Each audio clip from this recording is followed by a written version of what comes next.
Naomi Ellison knew her husband wanted to embarrass her the moment he set his glass down and smiled at the table the way he used to smile at boardrooms right before he closed a deal. "This is what she does," Graham Whitmore said, laughing as the candlelight caught the edge of his teeth. "She pretends she belongs in rooms like this." Naomi felt every eye in the dining room settle on her face at once, the way heat settles on skin before you understand you have been burned. She could have defended herself. She had defended herself before, quietly, patiently, for 6 years. Instead, she reached into her handbag and let her fingers find the worn edge of an envelope she had carried for 7 of them.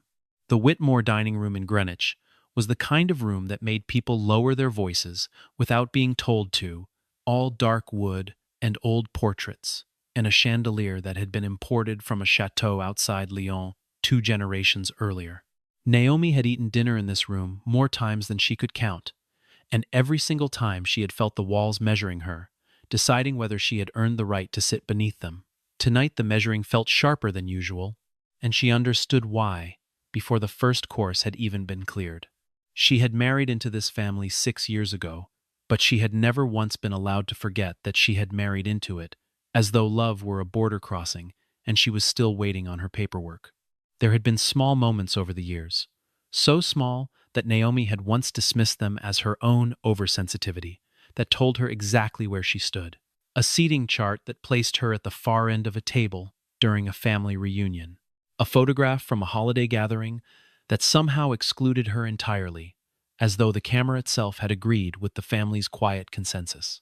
A charity gala where Beatrice introduced her to old friends simply as Graham's wife, no name attached, as though a name were a privilege she had not yet earned. Vivian Whitmore, Graham's older sister, looked at Naomi's dress when she walked in, and let her eyes linger a half-second too long before offering a smile that never touched anything above her cheekbones. Beatrice Whitmore, the matriarch of the family, gave Naomi a single nod from the head of the table, the kind of greeting one gives a caterer rather than a daughter-in-law. Graham did not take Naomi's hand the way he usually did when they crossed the threshold together. He walked ahead of her instead, already laughing at something his father had said, already somewhere she was not invited to follow. Dinner began the way it always began, with polite questions about traffic and weather, and the renovation happening at the country house upstate. For the first 20 minutes, Naomi almost let herself believe the evening would pass the way most of them did. Uneventful, forgettable, survivable. Then Graham reached for the wine bottle a second time and began telling stories about his wife. He told the story of her first year at the gallery, when she had been junior enough to still make mistakes, and he turned every mistake into a punchline. He told the story of the year she had struggled to find steady work after a firm closed beneath her, and he called it luck, pure luck, that she had landed on her feet inside his family, instead of somewhere far less comfortable. He said Naomi still had not fully understood, after 6 years, that this was not her world. He said it lightly, the way a man says something he has practiced saying, and the whole table went quiet in the particular way a room goes quiet, when everyone in it already knows the answer to a question no one has asked. Naomi did not respond. She looked around the table instead, at Vivian's small, satisfied smile, at Edmund's unreadable stillness, at Beatrice's folded hands, and she understood, with a clarity that felt almost peaceful, that no one at this table was going to speak up for her. That was not what stung. What stung was realizing her husband no longer thought of her as his wife at all. He thought of her as a story he told at dinner parties, one with a punchline he had rehearsed enough times to enjoy delivering. She thought, briefly, of the woman who had walked into this house for the first time 6 years earlier, nervous and hopeful, carrying a bottle of wine she had chosen carefully because she wanted so badly to be liked. That woman had believed effort would eventually be rewarded with belonging. Naomi looked at her own hands now, folded calmly in her lap, and understood that the woman she had been that first night no longer existed. What had replaced her was quieter, harder, and far less interested in being liked by people who had never once tried to know her. A server refilled the water glasses, and for a moment the small domestic sound of liquid against crystal was the only thing in the room. Naomi noticed Edmund watching her over the rim of his own glass, his expression unreadable as always. though something in the set of his jaw suggested he was cataloging the evening the way he had once cataloged contracts for weaknesses. She had never been certain whether Edmund disliked her or simply declined to waste opinions on people he had not yet decided mattered. Tonight, for the first time, she wondered if he had been waiting all along to see what she would do when finally pushed far enough. Graham lifted his glass. "Perhaps tonight," he said, smiling at her the way a man smiles when he believes he already knows how the evening will end. Naomi should tell everyone what she actually brought to this marriage. Naomi's hand found the strap of her handbag beneath the table. Inside it was an envelope, its edges soft, from 7 years of handling, its contents unread by anyone at that table but her. 6 years earlier, Naomi had been a different woman in almost every way except the ones that mattered. She had met Graham at a benefit for a museum wing that his family's foundation had funded, and he had been, in those early months, someone she barely recognized in the man now pouring his third glass of wine. He had been attentive in a way that made her suspicious at first, because men who grew up with that kind of money rarely learned to listen, and yet he had listened. To her work, to her ambitions, to the small griefs she carried from a childhood that looked nothing like his. He had told her, more than once, that he did not care what his family thought, that love did not need their permission. Naomi had believed him completely, and for a while, believing him had been enough. The change did not happen all at once. It happened the way most quiet cruelties happen, in small increments disguised as concern. The family never insulted her outright in those first years. Instead, they asked whether she was certain she could adjust, whether she understood that their world operated differently, whether Graham needed a partner who truly understood the responsibilities that came with the Whitmore name. Naomi absorbed each remark, without argument.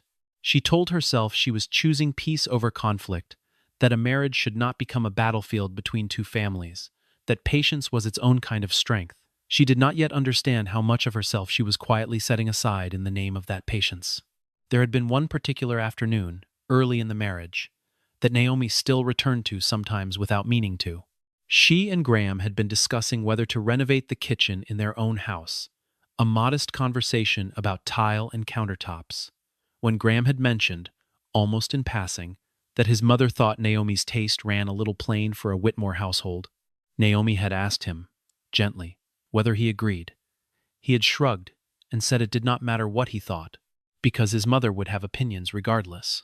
It was such a small moment, and yet looking back on it now, Naomi understood it as the first time Graham had chosen his family's comfort over his wife's dignity, quietly enough that she had almost missed it happening at all.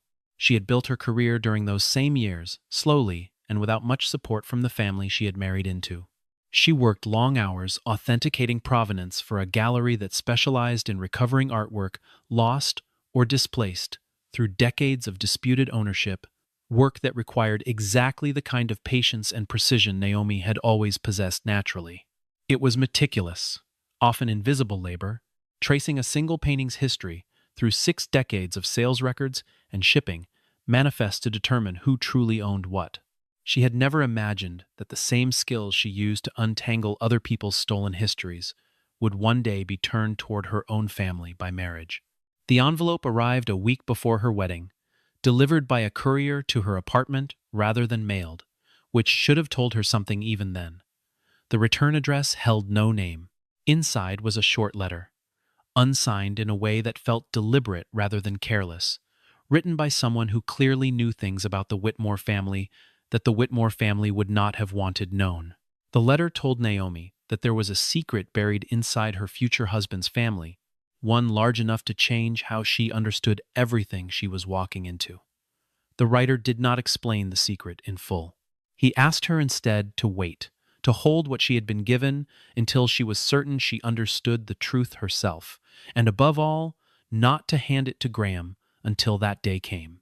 Naomi had read the letter twice, folded it back into its envelope, and placed it in a drawer where it would stay for 7 years, untouched but never forgotten. She carried it to the wedding, though no one knew that. She carried it through the birth of nothing, through years that slowly filled with small disappointments instead of children, through anniversaries that grew quieter each year, as Graham grew louder around his family and softer toward her. She carried it because some instinct told her that the day she would need it had not yet arrived, and that opening it too early would waste whatever power it held. More than once over the years, Naomi had come close to opening it anyway, usually late at night, after a particularly difficult dinner at the Whitmore house, when frustration made patience feel less like strength and more like cowardice dressed up in nicer clothing. She would take the envelope from its drawer, hold it beneath the lamp on her nightstand, and trace the seal with her thumb, wondering what words were waiting behind the paper. Each time, something stopped her. Perhaps it was the memory of the courier's instructions, or perhaps it was simply a feeling she could not name, an instinct that told her this particular truth would only matter once she was ready to survive whatever came after learning it. She would return the envelope to its drawer and close it, and the house would fall quiet around her, and she would lie awake a little longer than usual, listening to Graham breathe evenly beside her, already asleep, already unaware of how much his wife was carrying that had nothing to do with him at all. Back at the table, Graham was still talking, his voice carrying the particular confidence of a man who had never once considered that his wife might stop absorbing his cruelty and start answering it. He asked her, with a small laugh meant to invite the rest of the table to laugh with him, what exactly she had to be proud of besides marrying him. Naomi looked at him for a long moment. Then, for the first time in 6 years, she smiled. Graham told his wife to stand and share, in front of everyone, exactly what she had contributed to this family. Vivian laughed before Naomi had even risen from her chair. Edmund said nothing, watching the way he always watched, like a man reading a contract for a clause someone had tried to bury. Beatrice's eyes moved from her son to her daughter-in-law, sharp and appraising, though she offered no words of her own. The dining room seemed to hold its breath as Naomi rose from her chair. She was aware of the candlelight against the silver. Naomi did not argue with Graham's framing of the question. She simply told him there was something she had held longer than this marriage itself. Graham asked what she meant, and something in his face shifted before she had even answered, a flicker of unease that Naomi noticed immediately because she had spent 6 years learning to read every flicker that crossed her husband's features. She reached into her bag and set the envelope on the white tablecloth. Graham's expression changed further, and Naomi understood in that instant that he recognized it, or at least recognized that it existed, though it was clear from his face that he had never known what was inside. He stood, demanding she hand it over. Naomi refused. Beatrice asked who had written it, and Naomi turned to face her mother-in-law directly for the first time all evening. Someone who mattered a great deal to this family once, she said. The table fell into a silence so complete that Naomi could hear the second hand of the grandfather clock in the hallway. Graham accused her of trying to ruin the dinner, of manufacturing a scene to embarrass him in front of his parents. But Naomi did not open the envelope. She simply held it, waiting. It was Beatrice who noticed the seal first, a small embossed mark near the flap that most people would have missed entirely. Her face changed the moment she recognized it. It belonged to a law office, she said slowly, one that had represented the Whitmore family many years before Naomi had ever been born. She asked Naomi, quietly now, where she had gotten it.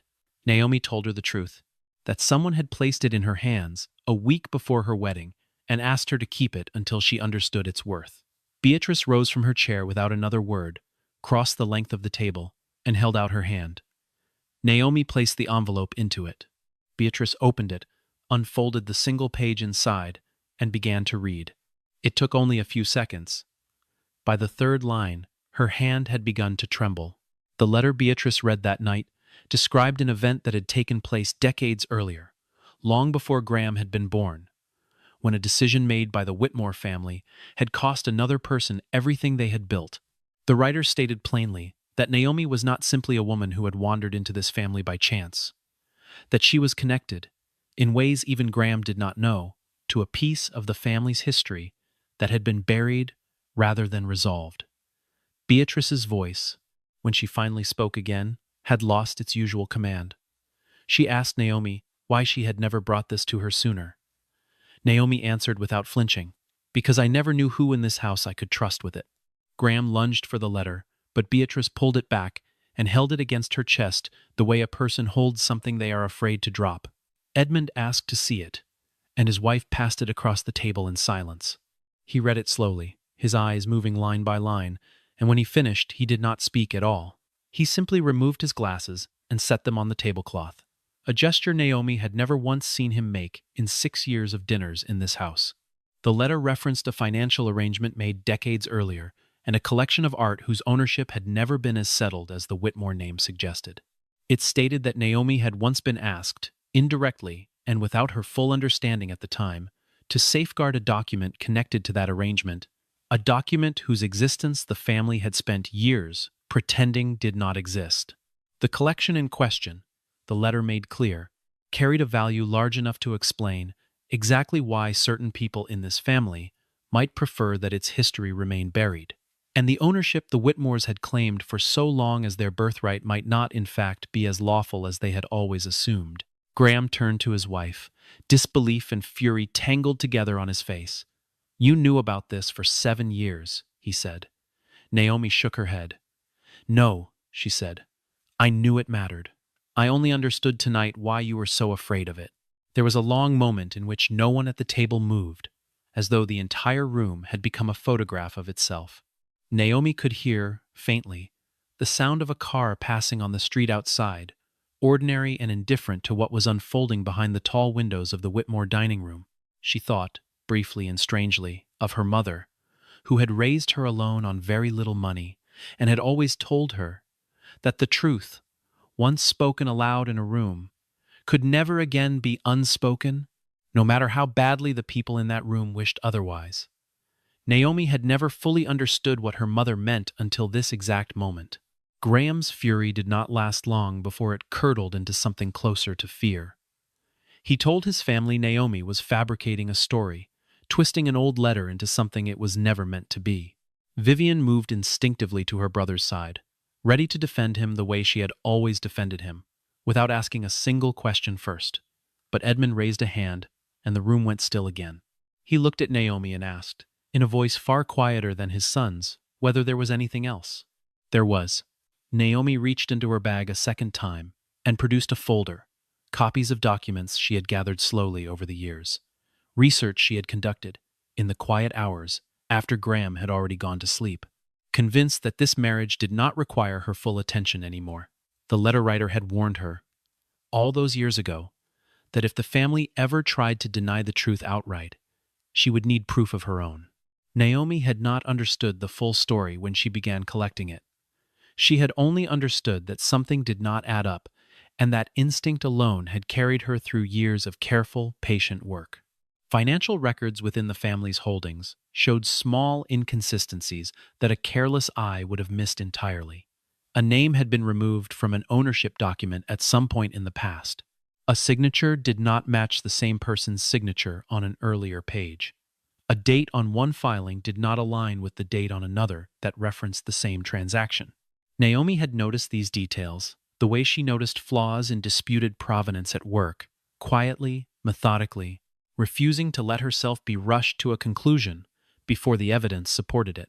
It had taken her nearly 4 years to gather what sat now in the folder before her, 4 years of quiet research, conducted during lunch breaks and late evenings, cross-referencing public filings against auction records, tracing a chain of custody for a collection that had supposedly passed cleanly through 3 generations of Whitmores without incident.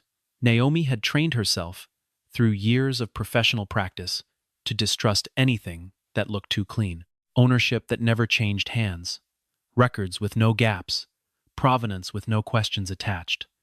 These were the things that made her most suspicious, because history rarely behaved so tidily. The Whitmore collection had looked, on its surface, like the cleanest kind of inheritance. It had taken her years of patient digging to find the first thread that, once pulled, unraveled everything the family had built its reputation upon. Beatrice's hands, Naomi noticed, had not stopped trembling since she first read the letter, though her voice had steadied into something colder and more deliberate, the voice of a woman assembling a strategy rather than absorbing a shock. Edmund sat very still beside her, his untouched wine glass catching the candlelight, his silence, the particular kind that Naomi had learned, over 6 years, to fear more than any shouting. Vivian had stopped eating entirely, her fork resting against the edge of her plate, her eyes moving rapidly between her mother and her brother, as though trying to calculate which side of this unfolding disaster she ought to stand on. Caleb Rourke, the family's longtime attorney, was summoned to the house before dessert had even been served.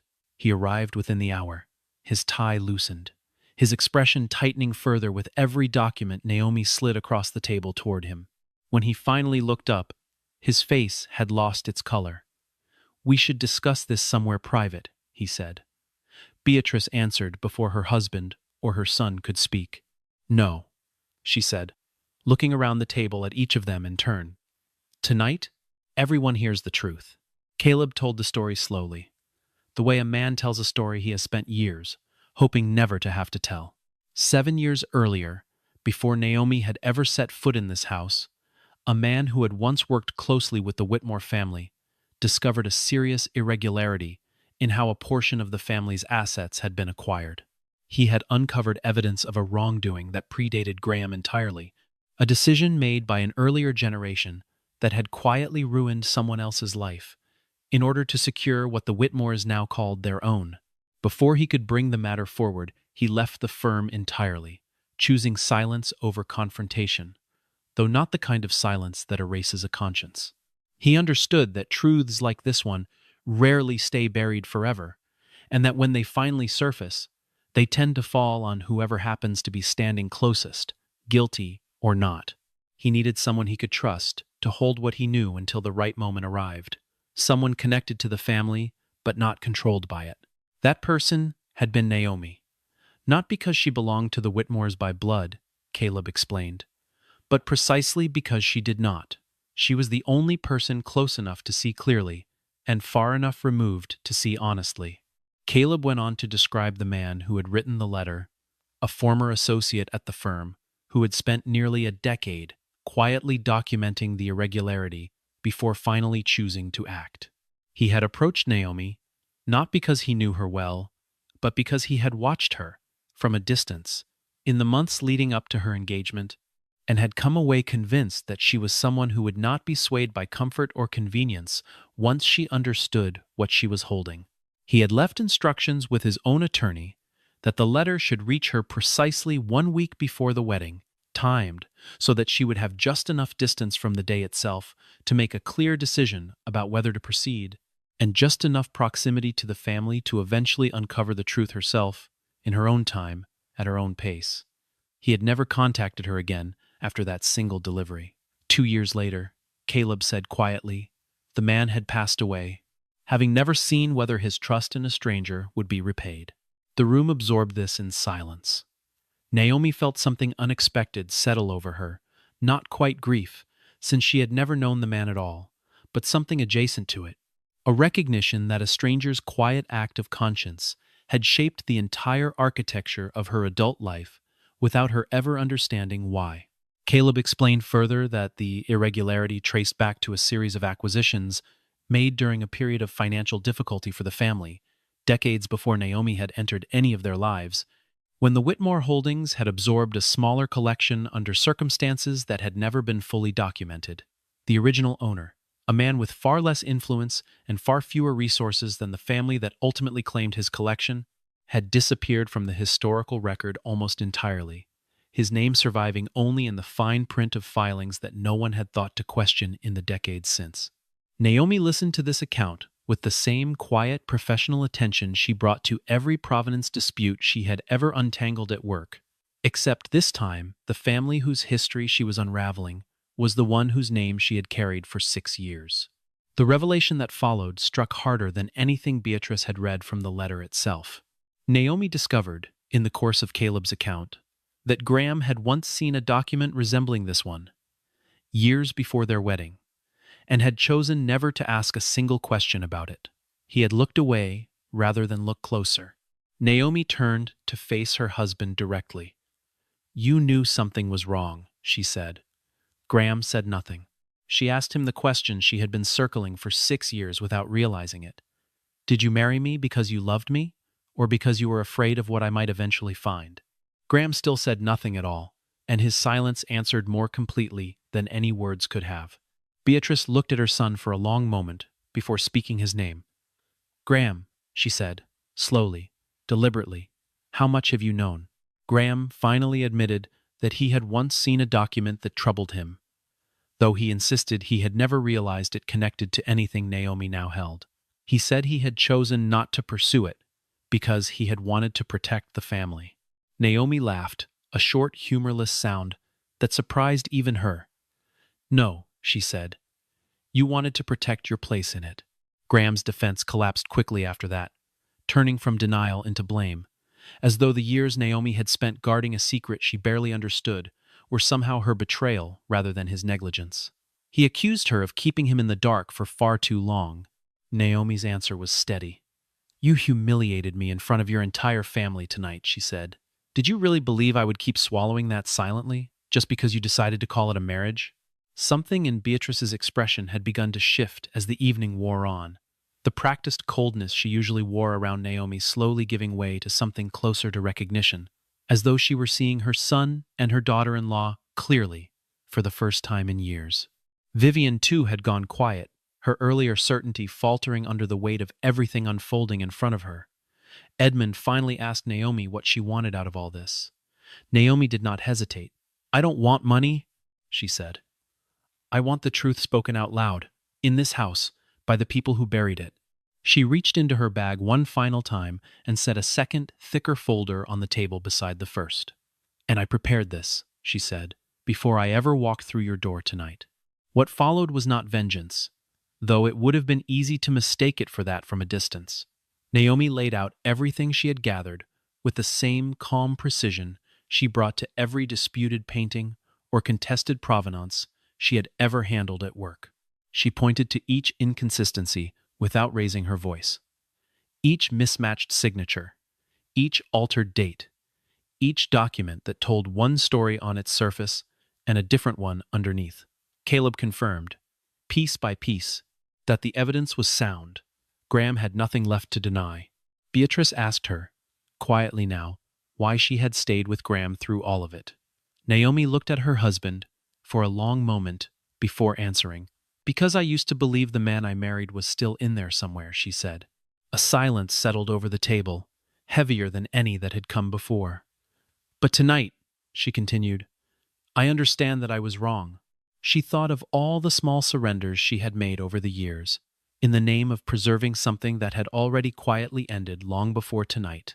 The arguments she had chosen not to have, the slights she had chosen to forgive, the version of herself she had folded smaller and smaller so that she might fit more easily into a family that had never once made room for her on its own. She thought of every dinner like this one, every remark disguised as concern, every moment she had told herself that leaving would only prove them right about her. She understood now that staying had never once proven them wrong. Only this moment, this table, this folder of evidence, laid bare in front of people who could no longer look away from it, had done that. Graham asked to speak with her privately. Naomi refused. You chose to humiliate me in front of your family, she said. I will not give you a private conversation where you can quietly turn me into the one who did something wrong. Beatrice rose from her chair once more, and for the first time all evening, the entire room turned its attention to her rather than to Graham or Naomi. She reached down and slipped the ring from her own finger, the one that had passed through generations of Whitmore women before her, worn at every wedding and every funeral this family had held for nearly a century, and set it gently on the table. The small sound of metal against wood, somehow louder than anything spoken that night. Graham, she said, you no longer speak for this family in this matter. Her voice did not rise. It did not need to. Everyone at that table understood, in that instant, that whatever authority Graham had assumed he carried by birthright alone had just been quietly, permanently withdrawn. Naomi left the Whitmore house the following morning, before the rest of the household had even fully woken. She walked down the long gravel drive one final time, past the boxwood hedges Beatrice had trimmed into perfect right angles every spring, past the fountain that never quite matched the pictures in the architectural magazines that had once photographed the property, and did not look back at the house itself.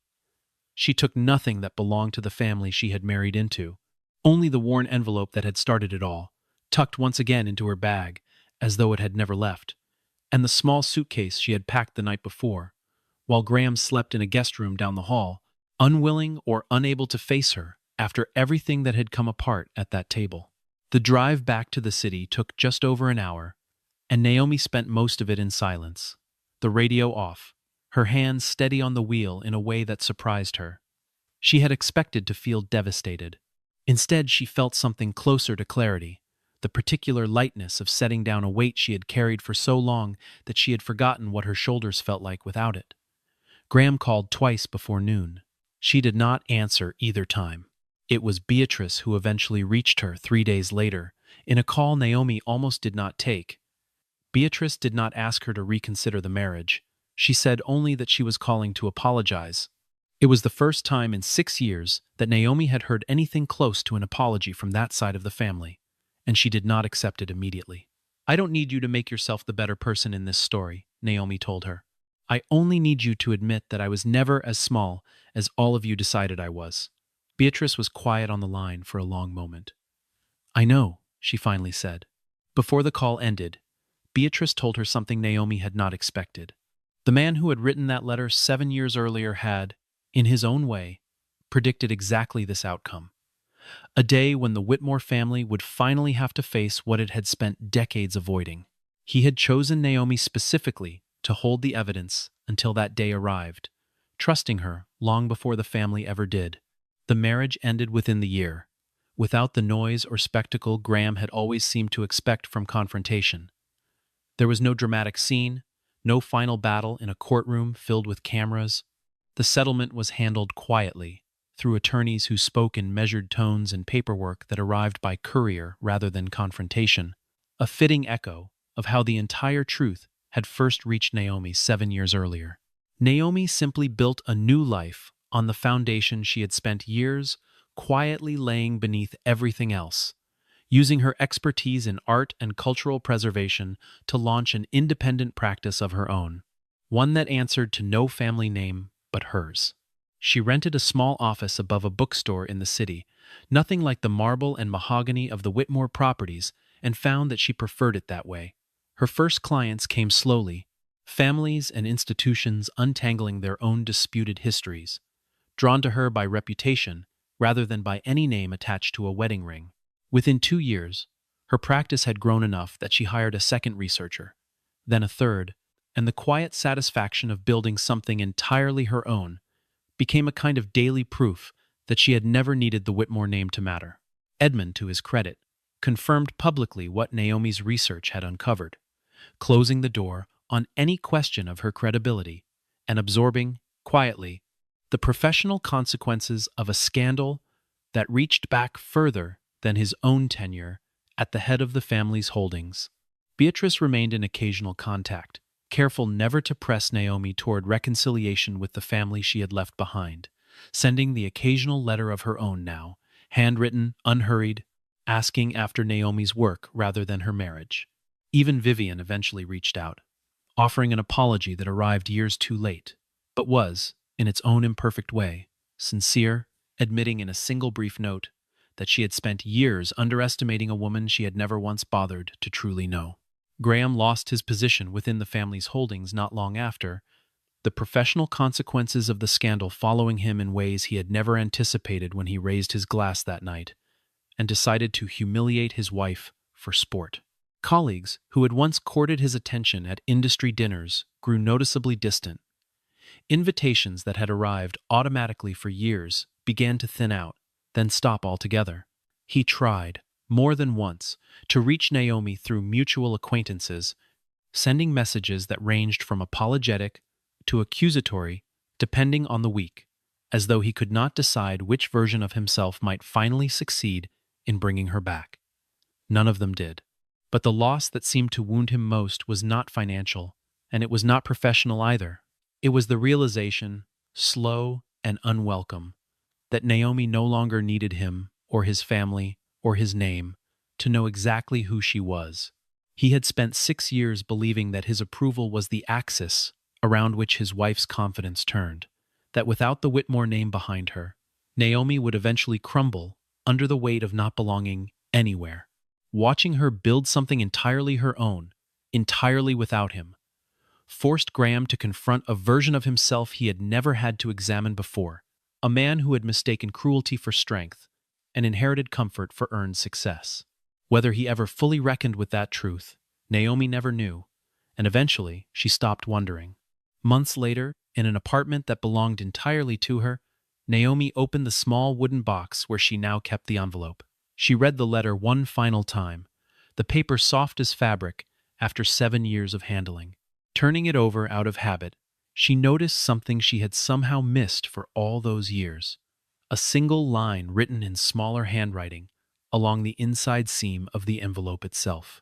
"If you are reading this," it said, "then you have finally learned that you were always stronger than they believed." Naomi smiled at that, a quiet, private smile, meant for no one else in the room.